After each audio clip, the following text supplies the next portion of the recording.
떡상 각인데 내일부터 갑자기 있어야 하는 사람들. 방송을 너무 걱정해. 쉽게 지금 벌써 진짜 베스타이즈. 이게 사랑의 묘미죠.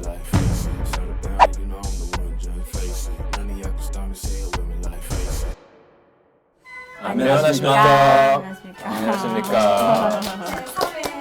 사회예요 벌써. 안면신경마비도 보약으로 치료가 가능할까요? 보약을 어떻게 정의하느냐가 참 그런데, 근데 일단은 저는 보약과 치료약을 나눈다는 것부터를 좀 깼으면 좋겠어요. 질문이. 애매하기는 하죠. 그렇죠. 질문을 보약을 했지만 또 이런 답변하면 당황하겠죠. 근데 일단은 흔히 말하는 보약하면 뭔가 스태미너를 끌어올려주는 역할을 하는 약을 생각을 하고, 맞아요. 치료약은 뭔가 이제 허리를 치료하고 목 디스크를 치료하고 그런 걸 치료약이라고 생각을 하는데 구분이 명확하진 않거든요. 왜 그러냐면 한약이라는 것 자체가 원래 약재들을 여러 개를 조합을 해서 탕이나 환이나 만드는 건데 혼합돼 있잖아요. 그렇죠. 약재들이. 한두 개 약재를 쓰는 게 아니고 맞아요. 대부분은 뭐 5개 이상, 많게는 10개 이상도 약을 합쳐서 탕이나 환을 만들기 때문에 이게 딱 보약이다, 치료약이다를 구분하는 거는 어려운 일인 것 같아요. 네. 그 치료를 통해서 몸이 좋아지면 그것도 보약이라. 그렇죠. 음. 그래서 사실 자생한방병원에서 쓰는 안면마비 치료 탕약이나 환약을 보면 이게 딱 보약이다, 치료약이다 그걸 개념을 구분하기가 사실 어렵죠, 그게. 근데 또 이제 보약을 가지고 안면마비 치료가 안 되느냐 그것도 아니죠. 급성기 때는 아무래도 저희를 또 보약을 쓰기보다는 통증이라든지 뭐 돌려주는 소염이라든지 이런 것들 약들을 주로 넣기 때문에 그 약들 좀 보약이라 보기 힘들잖아요. 그런 약들을 쓰지만 말씀하신 것처럼 뭐 4주 이후나 조금 만성기 쪽으로 오신 분들은 그런 것보다는 내 몸의 기운을 올려주는 약들을 쓰기 때문에 그런 거 봤을 때는 이제 보약이라는 개념이 더 적합하다고 할 수 있겠습니다. 네. 이 와사해표탕의 치료 효과가 그러면 어떤지 좀 보통은 와사해표탕하고 해표환을 많이 쓰게 되는데 저희 병원에서 가장 핵심으로 치는 건 탱란이라는 약재인데, 사실 충격 고백을 하자면 탱란을 이 약 이전에 써본 적이 없습니다. 실제로 들어가는 게 탱란. 많이 없기는 네. 하더라고요. 저도 찾아봤는데. 이게 부인과 탱란에서 교과서, 많이 쓰이긴 부인과 한다는데. 교과서에서나 봤지 실제로 그죠. 약을 써본 적이 없어요, 탱란을. 저도. 탱란의 어떤 연구를 보면 되겠죠. 이제 대뇌피질의 세포를 가지고 이제 실험을 한 건데, 그 논문 SCI급에 실렸잖아요. 맞아요. 한번 찾아서 넣어주세요. 여기 SCI 급. SCI급 저널에 실린 논문. 전 줬을 때 만족도는 확실히 있어요. 몸이 전체적으로 컨디션이 올라오는 것 같다, 기력이 좀 올라오는 것 같다, 뭐 갑자기 입맛이 좋아지는 것 같다, 이런 만족도도 충분히 있고, 뭐 치료 효과는 뭐 다른 침 치료랑 이런 거 다 같이 하니까 뭐 한약 때문만이었다라고 말하기는 좀 어려울 수 있어도 어쨌든 만족도는 좋았어요. 확실히 해표안이나 아사해표탕 쓰면 효과가 빨리 돌아온다라는 걸 느낄 수가 있죠. 와사 해표탕? 이전엔 어떤 치료를?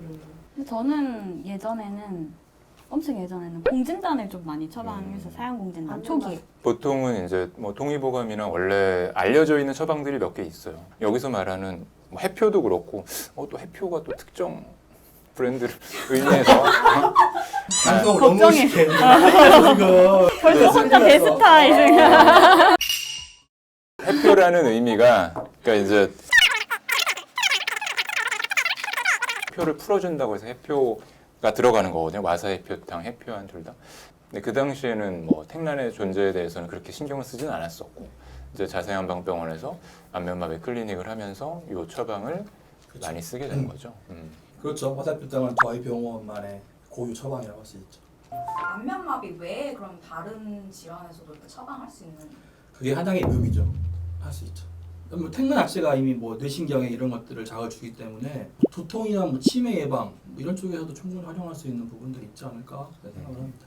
근데 이게 양방처럼 뭐에는 뭐 이게 뭐 있잖아요. 두통에는 그렇죠. 이거. 음. 그건 이게 아니고 그 사람을 보고 그렇죠. 그 어떤 사람에 처방을 맞게끔 그리고 그 약재의 구성을 보면서 처방을 이게 음기응변할 수 있거든요. 맞아요. 조금씩 더 맞아요. 가감하고 그렇죠. 빼고 할 수도 있으니까. 그럼 궁금한 게 이제 집에서 탱란만 많이 먹으면 혼자서 이제 자가치료가 되나요? 이렇게 물어보면 어떡하죠? 그건 쉽지 않죠.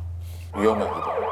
한의사의 처방 없이 그냥 자가로 그 단독으로 다려서 먹는 거는 용량면이나 아니면은 용법면에서 컨트롤이 안 되기 때문에 조금 바람직하지 않은 효과가 나타날 수도 있지 않을까. 그리고 그 아까 말씀하신 와사 해표탕에 들어가는 약재 중에 하나인 거잖아요, 택란이. 저는 그렇게 생각해요. 택란의 효과가 1이고 나머지 만약에 4개의 약재가 들어가는데 나머지 효과가 각각 1, 1, 1, 1이면은 요거를 합친 거는 4가 아니고 20 이렇게 돼버리는 거죠. 뭐 요거랑도 관련이 되는 건데 이제 흔히 홈쇼핑에 아니면 뭐 어디 뭐 어떤 약재가 좋다 이제 나오면은 우리 유튜브도 이게 떡상 각인데 택란이 막 동이 나가지고 경동시장에 택란 있어야 하는 사람들 나오는 거 아닌가 싶긴 한데 그건 이게 야망 있으시다, 야망 있으셔. 아. 요 관련해서 드리고 싶은 말씀은 그러니까 이제 어떤 약재가 뭐에 좋다라고 하는 그런 매스컴에서도 많이 나오고 하잖아요. 근데 실제로 제가 예전에 수련할 때도 뭐 그렇게 약 먹고 잘못돼서 오시는 분들도 많이 있었고 그게 이제 뭐 흔히 한약 먹고 뭐 간이 안 좋아졌다 어쨌다 자기가 이제 약재상에서 사가지고 하나 이제 딱 끓여 먹고서는 그게 이제 약이 어떻게 유통되거나 그렇게 사실 알기 쉽지 않기 때문에 그렇게 하는 건 위험하죠. 그리고 이제 아까 김수현 원장님 말씀하신 것처럼 조합에 어떤 의미가 있기 때문에 한약을 한의사가 약재를 조합해서 처방하는 의미가 있는 거고 또 한의원이나 이제 한방병원에서 치료하는 약재들은 유통 과정에서 나라에서 이제 인증한 약재들만 유통이 되기 때문에 그런 면에서 훨씬 안전하고 치료 효과 면에서도 처방을 받아서 먹는 것이 좋겠다. 한의사의 처방을 꼭. 그러면 한의사들도 아프면 침 맞고 보약 먹나요? 아 그렇죠. 완전 약은 진짜 많이 맞고 침도 저는 진짜 맞는 거 좋아해서 셀프. 이런 데는 막 다 셀프로죠. 손목 이런 데는 너무 시원해요. 근데 허리는 좀 아쉬워요. 어렵죠. 손이 안 나서. 내가 약침을 좀 이렇게 좀 했으면 좋겠는데 그래서 원장님들끼리 서로 아. 좀 놔주잖아요. 그쵸. 똑똑 약침 좀 놔주세요. 저는 제일 예민한 게 감기가 꼭 1년에 한 번씩 환절기 때 한 번씩 오는데 그때마다 약을 많이 먹죠. 드립다 먹죠 아주. 진짜 가장 기립다. 좋아하는 보약이 있다면. 꿍간? 저도 이꿈만 엄청 좋아. 저는 아픈 건 없는데 육아로 인한 만성 피로. 그게 아픈 겁니다. 아니면 그게 아픈 피로감이 있어서 저도 보약을 주로 먹죠. 그래서 주로 저는 건비보온전을 제일 최근에는 한 그 출산 후에 보약을 엄청 달아서 먹었죠. 지금 출산한 지 8개월. 예, 8개월 알겠습니다. 했으니까. 근데 8개월 같지 않아. 몸 상태가 완전 아 그래요?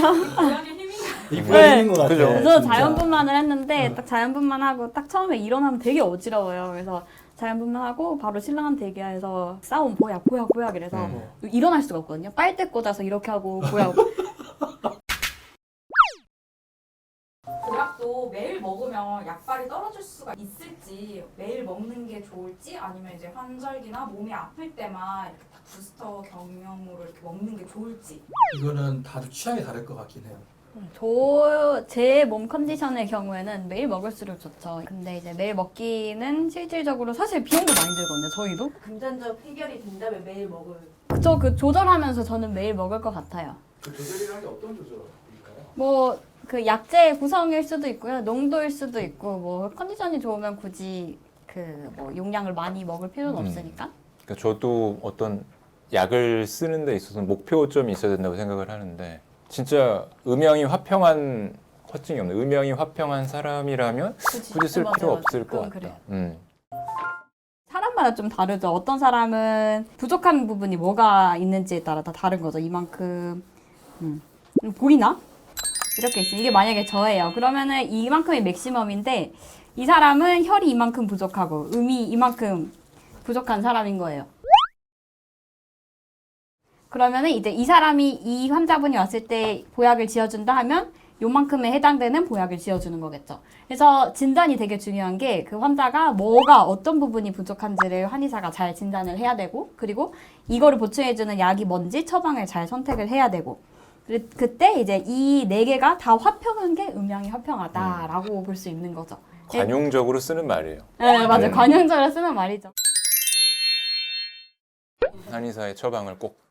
어렸을 때 보약 먹고 살 쪘다고 엄마가 너 보약 먹여서 이렇게 살 찌더라고 했는데 그때 보통 살이 찌면 밥을 많이 먹어서 살이 찌는 것이다. 보약 때문에 맞네요. 살이 찌지는 않고 뭐 이제 위장이 제 역할을 잘 못한다면 그거를 이제 돌려주면 밥을 잘 먹겠죠. 근데 이제 밥을 먹고 살을 찌는 거지 보약을 먹고 살이 찌는 건 아니죠. 그 사실. 보약 자체에 칼로리가 높지 않거든요. 그래서 저는 한약 먹고 살쪘다는 분들이 있으면 꼭 얘기합니다. 나 좀 주세요. 한 번은 살이 쪄본 적이 이거는 없는데 거의 뭐 대박이네. 대박이다 진짜. 그 약 있으면 저 좀 주세요. 밥 먹을 때 밀가루 먹으면 안 된다고. 뭐 소화가 안 되거나 그런 것 때문에 그럴 수는 있죠. 근데 이제 평소에도 밀가루를 잘 드시던 분이라면 뭐 저도 굳이 피할 필요는 없겠다. 그러니까 평소에 빵순인데 한약을 먹으면서 빵을 끊어야 되느냐 그 정도는 아니죠. 날 끊겠지. 차라리 내가 빵을 빵을 끊을지언정 끊으니. 약을 끊겠다. 보약을 먹고 간이 나빠질 수 있나요? 결론적으로는 아니다. 보약 먹고 간이 나빠졌던 사람들은 그 보약이 아니라 다른 걸 먹어도 나빠질 수밖에 없는 상태였을 거예요. 간 기능에 문제가 있던 사람인 거죠. 실제로 그 한약재보다는 는 하나 먹는 게 더 간에 손상이 크거든요. 근데 는 하나 먹을래요? 한약 먹을래요? 하면 다들 한약은 무서워가지고 는 먹을래 한단 말이에요. 근데 실제 연구에서는 는 훨씬 더 간에 치명적인 영향을 줍니다. 실제로 간 질환이 뭐 크게 있거나 하면은 그런 것도 저희가 다 생각해서 처방하죠. 아예 안 처방하는 쪽으로 한다든지. 상용량에서는 뭐 네, 크게 보통은 문제되지 괜찮긴 한데, 않고 그리고 뭔가 여지가 있다 하면은 저희는 뭐 병원이니까 일주일마다, 2주일마다 혹은 한 달마다 혈액 검사 팔로우업을 하면서 간 수치 모니터링하면서 줄 수도 있고 한의사에 처방 받아서 하시면은 뭐 크게 무리는 없을 거라고 생각됩니다. 이걸 보신 분들이 보약에 대해서 어쨌든 관심을 가지실 것 같은데 보약을 먹을 때 조심해야 돼요. 혹은 부작용. 일단 약만 일단 드셔라. 뭐 다른 거를 먹는 거를 제가 어떻게 할 수는 없는데 추가로 일단 뭐, 지금 이 약을 드시는 동안에는 약만 먹어야 효과도 좋고 또 어떤지도 알 수 있으니까 그렇게 하라고 말씀을 드리죠. 트렌드가 바뀌었어요. 예전에 이러면 안 했는데 지금은 보약 처방할 때 지금 먹고 있는 건강기능식품을 다 맞아요, 끊으세요라고 맞아요, 얘기해요. 맞아요. 왜냐면 지금은 현대인들이 맞아. 건강기능식품을 진짜 많이 먹거든요.